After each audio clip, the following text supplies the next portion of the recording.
everyone, I'm Madison Sneath, the creator of We Will Be Girls.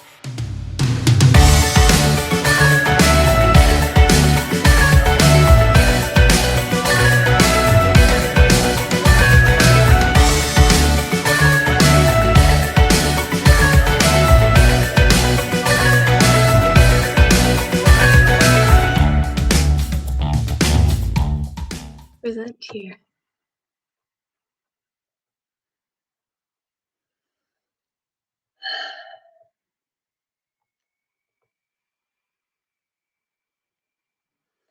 Yes, no, maybe so. Clarifying consent for future generations. You weren't my fault.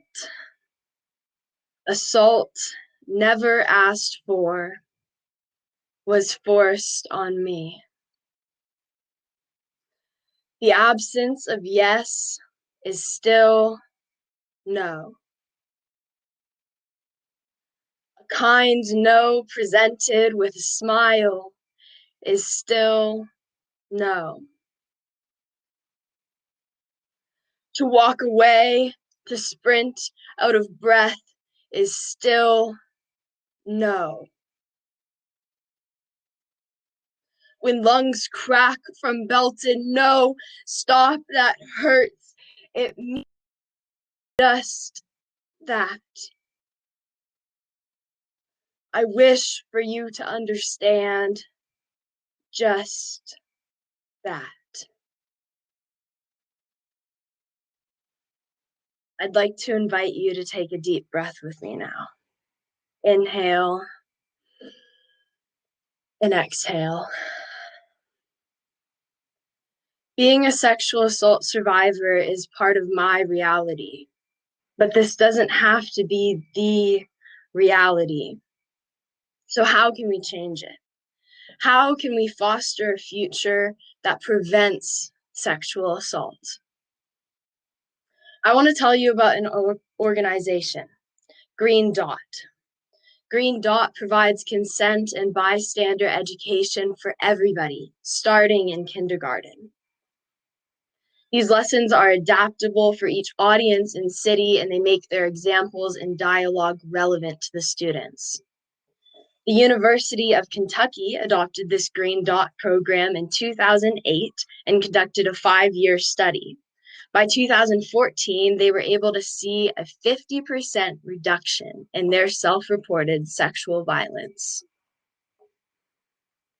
According to RAINN, the Rape, Abuse, and Incest National Network, every 73 seconds, an American is sexually assaulted.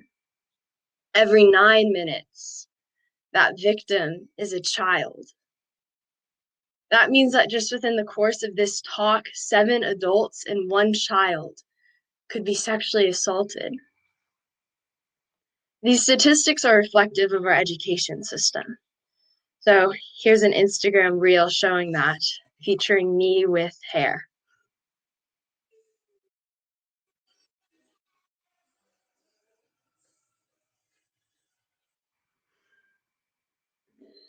So what we gather from this is that 30 states mandate sexual education, 17 require medical accuracy, and only 9 mandate consent lessons.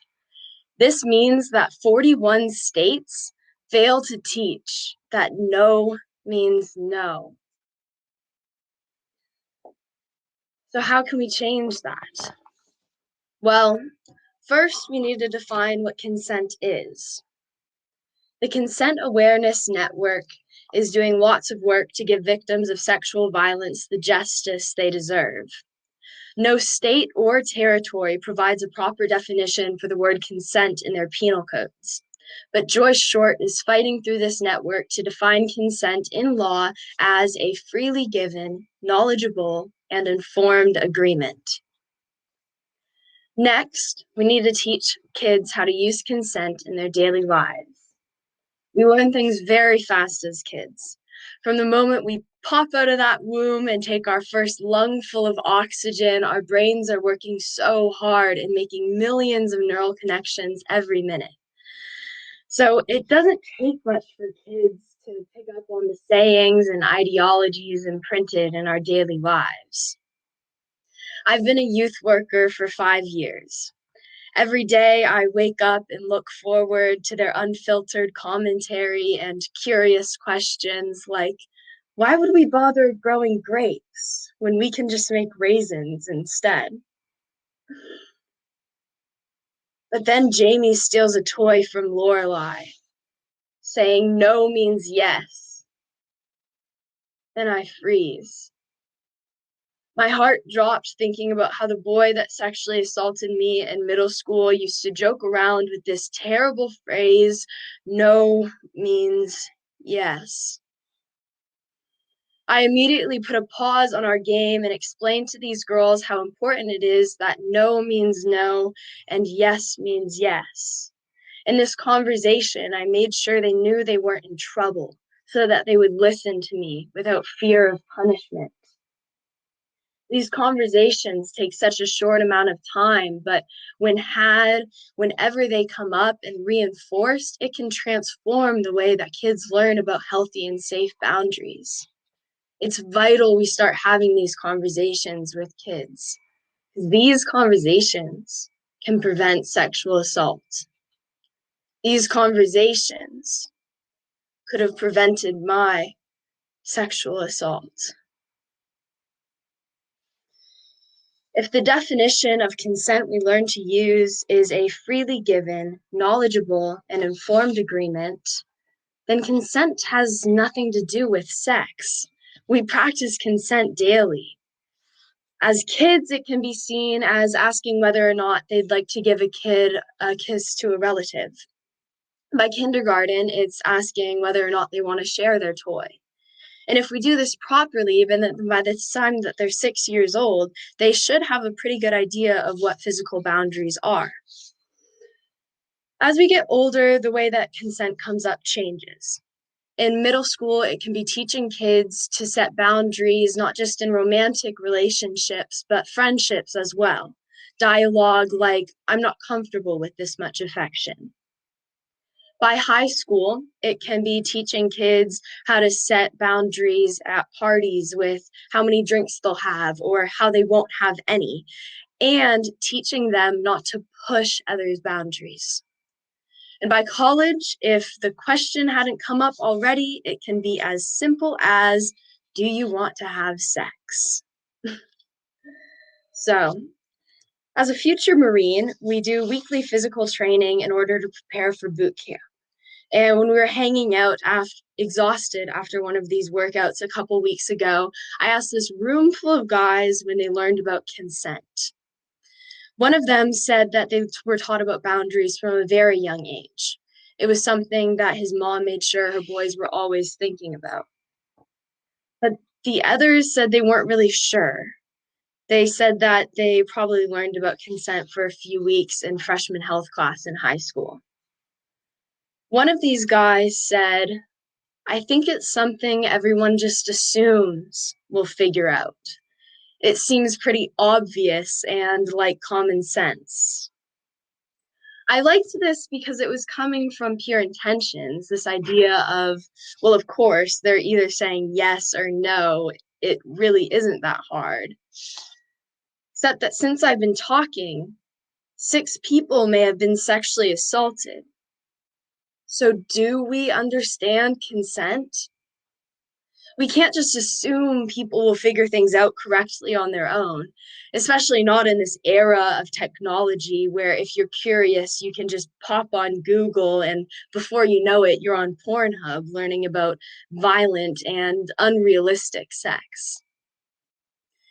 But since porn has its presence on the internet, I figured I might as well too. So in works to combat this misinformation and to provide a safe space on the internet, I've created a resource. We Will Be Girls. We Will Be Girls educates, empowers, and elevates the voices of females everywhere through creative expression. Share this website with the middle and high schoolers in your life. They're in that awkward in between of curiosity and judgment, and they need to know they're not alone. And I challenge you to talk to anyone in your life about consent by the end of this weekend. Because there is no underlying meaning to a no. Yes means only yes. You must understand just that. Just the simple statement of yes and no. Because I no longer wish. I will fight. I will vocalize. I no longer apologize. Now, take out your phone and open up your camera. And if you point it to this QR code, you will be brought to a survey where you can provide your thoughts on this talk. And you'll be left on the We Will Be Girls website. So you can spend some time there browsing all the curated creativity from the powerful girls that submitted their work.